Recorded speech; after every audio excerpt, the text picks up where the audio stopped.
Someone built a working display that runs entirely on air. The creator goes by the name Soyboysoft, I think. They created a 4x4 grid of pixels where each one is a tiny silicone membrane sitting over a 3D printed chamber.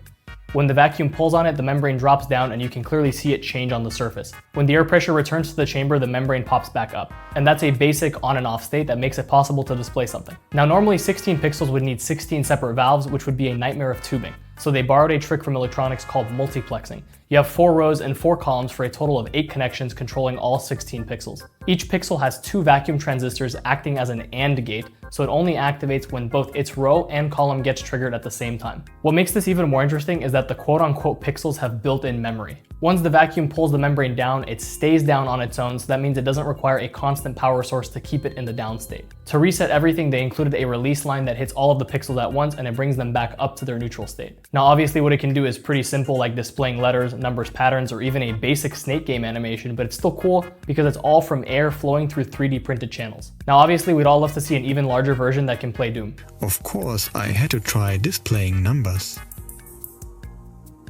Some work better than others on a 4x4 matrix.